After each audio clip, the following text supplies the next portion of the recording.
Kevin Deltour a été sélectionné comme soudeur pour représenter la Belgique aux Euroskills de Graz en Autriche. Malheureusement, le Covid a postposé cette rencontre. En attendant, il perfectionne son entraînement qui est déjà pour lui une source d'apprentissage unique et un tremplin professionnel. Bonjour. Bonjour Kevin, bienvenue au Centre de culture scientifique. On y va? Allez, on y va.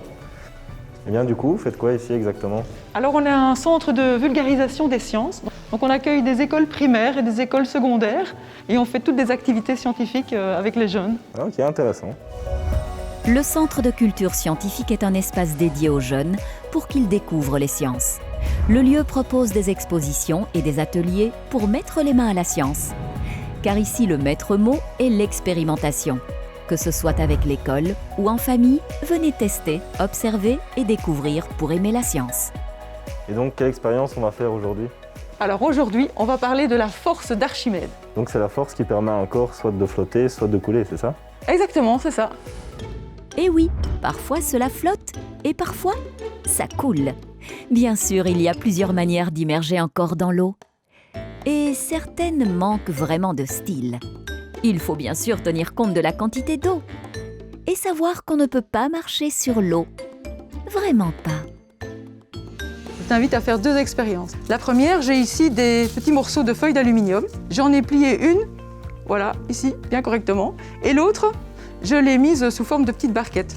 Alors, à ton avis, si je mets celui-ci dans l'eau, qu'est-ce qui va se passer? Il va couler? Effectivement, elle coule. Et si je mets cette petite barquette? Il va flotter alors. Effectivement, ça flotte. Et pourquoi? Alors, tous les objets sont soumis à la force pesanteur. Mais quand ils sont mis dans un fluide, ils sont également soumis à la force d'Archimède, qui est une force qui s'exerce de bas en haut. Et cette force, elle est d'autant plus importante que le volume d'eau que l'objet déplace est important. Alors pour la deuxième expérience, je vais t'inviter à venir pousser sur la bouteille et d'observer ce qui se passe. Le plongeur descend. Effectivement, le plongeur descend. Donc, quand j'appuie sur la bouteille, la petite bulle d'air qui se trouve là au-dessus diminue de volume. Donc comme elle prend moins de place, la quantité d'eau qui est déplacée est moins importante. Donc en fait, la force d'Archimède est plus petite que la force de pesanteur. Donc le plongeur, Descend. il coule. Et dans mon métier, quelle est l'application alors? Alors dans ton métier, si un jour tu es amené à souder sous l'eau, eh bien tu pourras t'équiper d'un gilet. Alors ce gilet va te permettre de trouver ta flottabilité nulle, c'est-à-dire l'endroit où la force de pesanteur est égale à la force d'Archimède. Alors pour ça, tu vas devoir soit